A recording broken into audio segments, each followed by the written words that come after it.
Buen día. Para la materia psicopatología de la adolescencia, esta es la unidad número 2, lo normal y lo patológico en la adolescencia.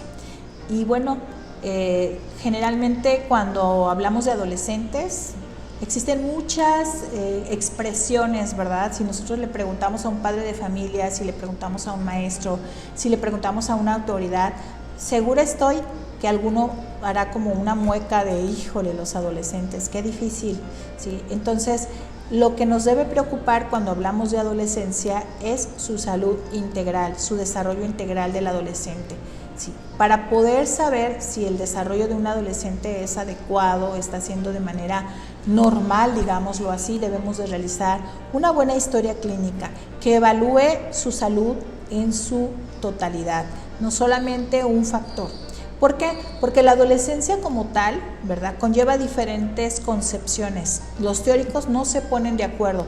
Algunos la consideran una etapa crítica, incluso puede decirse que esta famosa crisis de la adolescencia tal pareciera que es generalizada y que ha servido de coartada por mucho tiempo para entender la conducta del adolescente o para confundirse respecto a la conducta del adolescente.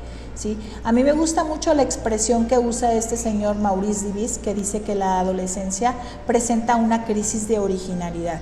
Y es que el desafío más grande de la adolescencia es el definir su identidad, ¿verdad? Pero ¿qué creen? Llegaron múltiples criterios de clasificación para la conducta, ¿verdad?, de los adolescentes, de los adultos, de los niños. Y estoy hablando específicamente de la Academia Americana de Psiquiatría, que desarrolló los famosos DSM, que son manuales de diagnósticos y estadísticos para los trastornos mentales. Hizo el 1, hizo el 2, hizo el 3, el 3R, el 4, el 4R, el 5 y seguro está por sacar el 6. Y entonces es bien interesante porque ellos nos plantean una lista interminable de trastornos y luego después la cambian y luego la vuelven a cambiar y cambian los criterios y ahora agregan una nueva categoría y quitan otra y los mueven y nos traen a su antojo. Algunos somos escépticos en relación con estos criterios diagnósticos de los trastornos mentales. ¿Por qué? Porque hay quien dice que es un negocio redondo, que la Asociación Psiquiátrica Americana se combine, ¿verdad?, con todas estas empresas farmacológicas para desarrollar la cura para la enfermedad. Y es que debemos entender que en la adolescencia hay ciertas cosas que son normales, que son esperadas en su sueño, en su conducta alimenticia, ¿verdad?, en su expresión de las emociones, etcétera. Y bueno, vamos a ver, lo importante es que le demos un seguimiento adecuado a los adolescentes. Entendamos que existe una desorganización temporal y que hay cosas que se presentan que parecieran ser anormales. ¿Qué le pasa al adolescente? ¿Desde cuándo le pasa? ¿A qué le atribuye que le pase? ¿Quién es el que acude a nuestros servicios? A veces es el padre, a veces remitido por la escuela. Pocas veces el adolescente dice yo necesito, aunque ahorita está hasta como de moda para algunos adolescentes. Yo escuché una vez en un transporte público en la Ciudad de México y me sorprendió como sucede de repente con el famoso martes de plaza, miércoles de verduras. Hoy es jueves de terapia, ¿no? Y eso me sorprendió porque dije, wow, al menos ya están considerando ir a la terapia, ¿verdad? Pero bueno, existen ciertos signos de normalidad. Por ejemplo, el adolescente duerme mucho, ¿sí? Y eso no es algo que nos deba preocupar, ¿sí?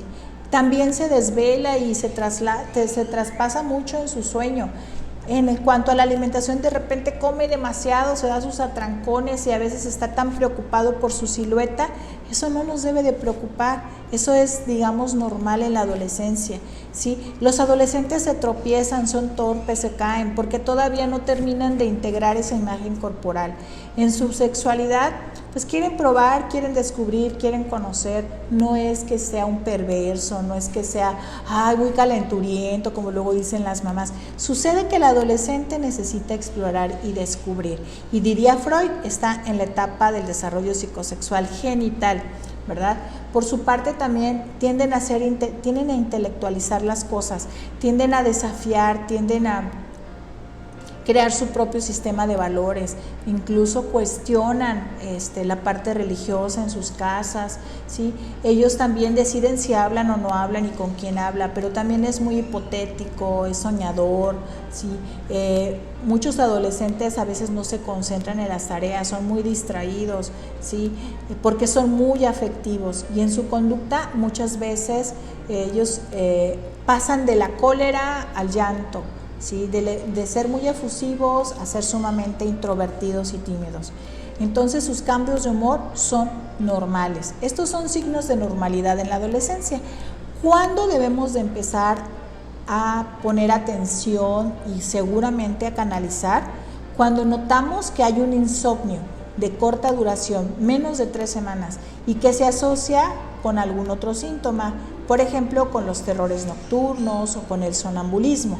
También cuando llevan a cabo dietas muy estrictas, ¿sí? Pero además tienen miedo a engordar y nada quieren comer, pero ha bajado de peso, ¿sí? Se da a trancones esporádicos y también usa algún diurético, algún laxante, se provoca el vómito. Ahí sí debemos de poner atención.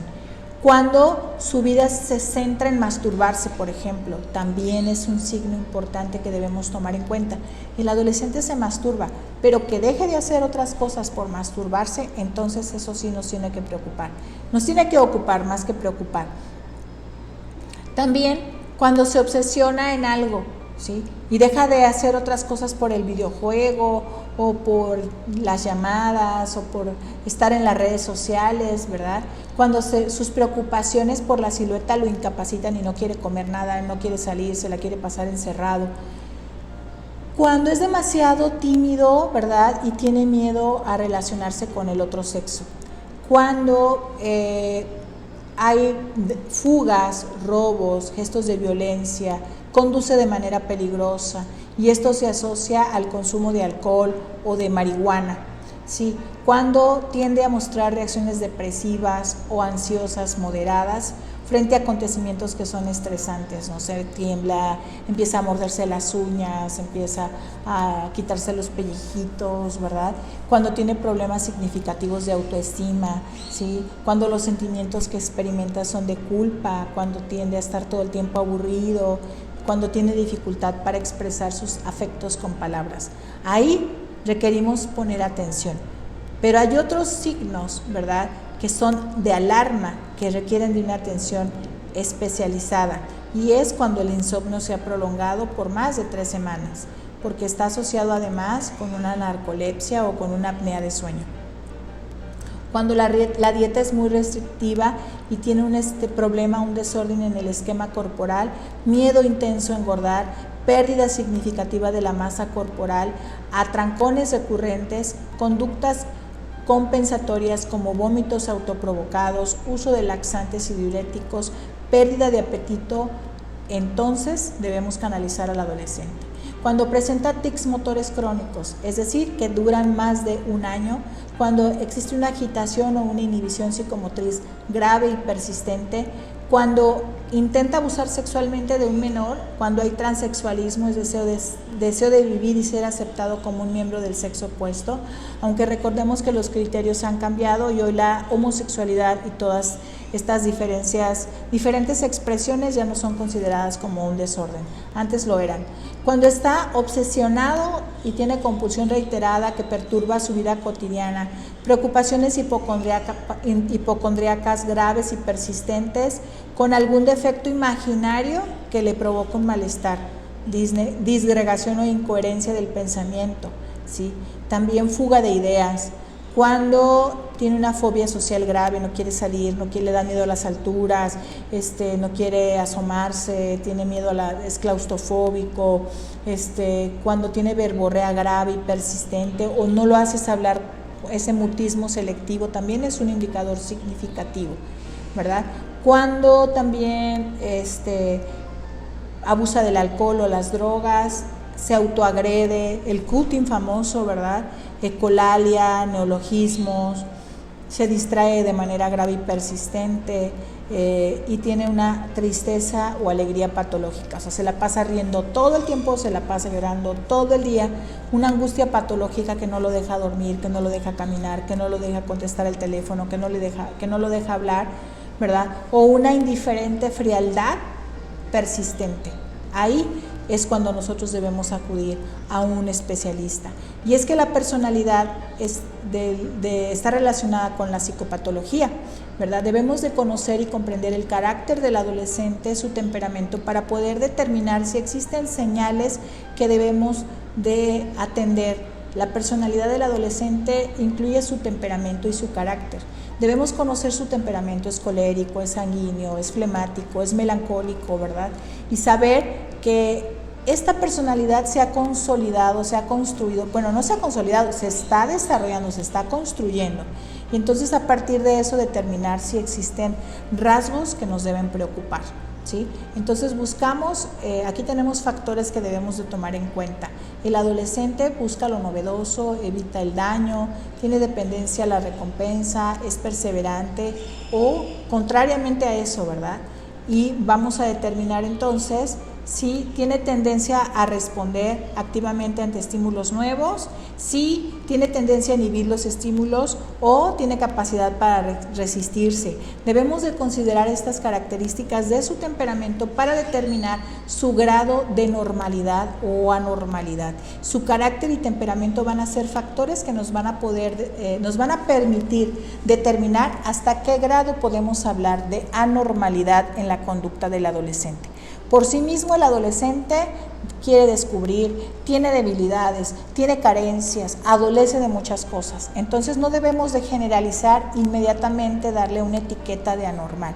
Debemos de analizar y conocer qué le pasa, en qué momento, por cuánto tiempo, a quién le afecta, cómo lo maneja, ¿sí? Cómo es su familia para saber si no está el problema en la familia, ¿sí?